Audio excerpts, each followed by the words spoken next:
Alright, so you have heard tons of tips on how to succeed and grow in your career, but hardly any one of these cover one critical skill set that we need to master in order to maximize our impact, and that is email communication. If you would like to learn how to avoid some of the common mistakes that we make and also learn how to effectively communicate over email, this video is for you. With that, I'll keep all the descriptions in the timestamp below, so feel free to jump into whichever the parts you want to start first. Let's dive in. So the first tip is not to get the name of the person receiving the email wrong. Now this may not sound like a typical mistake, but those of us who are in the receiving end who knows how it feels when someone gets your name wrong. Now, getting the name wrong at first is not a problem, but repeating it for the second time and continuing to repeat it over a period of time is. What it does is that it shows your lack of attention to detail, which can eventually lead to having a negative impression about you. So please try to avoid this so that people don't think that you are not paying attention clearly to who you're communicating to and what you're trying to get out of that email communication. Now, the tip number 2 is to have a call to action. Now, in my opinion, this is probably the most important of all tips that I can share with you. Now, the goal of writing an email is to have an effective communication between two or more parties. But when you're writing an email without a clear call to action, it misses the prioritization from the person receiving the email. Hence, you will end up missing out on the desired outcome you would expect from that person. So how do you start a great call to action? It starts from the very subject of the email. When you're writing a subject, it can either have a focus on a time or a person, or sometimes both, depending on the type of email you're sending with an urgency it has. Remember, the goal for a call to action is to have a clear expectation set from the very onset when someone is previewing the email. Even from their cell phone, when they're looking into the notification, they're actually looking at what exactly is said in the subject line. You can also highlight this call to action within the body as well, and I would recommend if you can put it within the first 50 characters of your email or within the first 20 to 30 seconds of the email. That really captures the specific action you're expecting from the person receiving it. That way you would get much better quality reply and within the time that you would probably expecting from them. Now, the third tip is to be on the same email thread for the same topic that you're discussing. Now, I'll be honest, I made this mistake so many times in my life, and I still sometimes struggle to stay on track when others are also sending emails for the same topic, but from different directions. The goal here is very simple. When we're discussing a specific topic, we're trying to stay on the same discussion points. What is important is that sometimes in an email, we'll find out in the next tip is that we add or remove someone from the conversations. However, if you are not in the same thread, then we'll not be able to help the other person getting added in the middle or in somewhere towards the end of the email thread to get a full clarity of what this whole conversation is about. So it's so important to make sure that you stay on the thread instead of writing a new email every time you're sending an email to someone. Please remember, sending emails is not like writing a post on the social media or uploading a new picture every single time we go on Facebook, Instagram, or TikTok. The goal here is to stay on track so that people who are following that particular conversation can stay in the conversation instead of losing certain critical part of it. The tip number 4 is to get to the point and cut all the garbages. Sometimes we want to write a lot in one single email when we feel the need to explain ourselves. And it gets only more complicated if you're discussing on a topic that's a very complex one. But the goal here is to make sure that we write a concise email with a specific job to be done, and that's mentioned within the first 30 seconds of the reading. It really helps the person receiving it gets the key essence of what the action he or she should do, and you ends up getting a very adequate answer.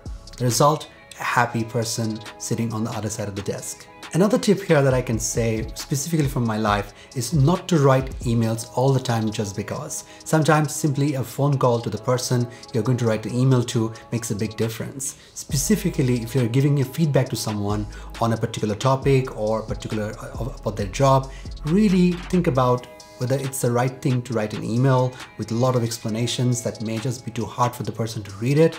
Instead, make a phone call, set up a meeting, and just say this in a more in-person discussions. It really helps cut the discussion easily, gets the communication done more effectively, and you end up not regretting writing a long email that you probably wouldn't be liking in the first place to receive it if someone were to write to you. The tip number 5 is don't include everyone you know in one single email. Instead, respect their time. According to a McKinsey analysis in the US, An average person receives 120 emails per day, and they only get to respond 25% of those emails. So instead of CCing 10-20 people in an email who may not have anything to do with the subject of the email or has no call to action, cut them a slack. Really don't send them emails just because you want them to be included. What it does is that you're showing kindness by not including them to an email while they're already getting hundreds of emails from the rest of the organizations on a single day. That way, they are happy, the inbox is clear, and they don't feel as stressed as they need to be. The tip number 6 is summarize what you read in the email and turn them into action items. Now, when I was working in sales, this is something that really was probably the most important element of any communications that I had with my clients. I had to have multiple, like sometimes 3, 4, 5 sales meetings every single day, all of them physical meetings, and that too coming back at the office, writing and responding to each one of the people at the meetings. The goal was always to make sure that I summarize the requirements of my client in a ways that even after having a 1-hour meeting, I can concise it into a 3-minute read with clear action items of what needs to be done next. Similarly, when you're reading an email, the goal is to not turn this email into a thread of 100 emails. Although I've seen a lot of those, and I think I even kind of will be terrified to see a thread that has that many emails in one row. Instead, the goal is how to minimize the entire conversation in an effective communication manner so that we get to the point, we tell what's the action item, and we try to close that and move on to the next chapter. So please make sure when you're writing an email, after receiving it from someone, you summarize what you understood from that person's email, turn them into action item. So even the person who is writing it, if they had any lack of clarity of what they understood from what they needed to write to you, they will change it, and then you will see that you actually understood their email and you actually even gave recommendations as to what needs to be done next. And to me, that is an excellent way of working like a consultant who really not only sees your problems, but also gives you a clear summary recommendations of what needs to be happened next. And the final tip is to appreciate when it's due.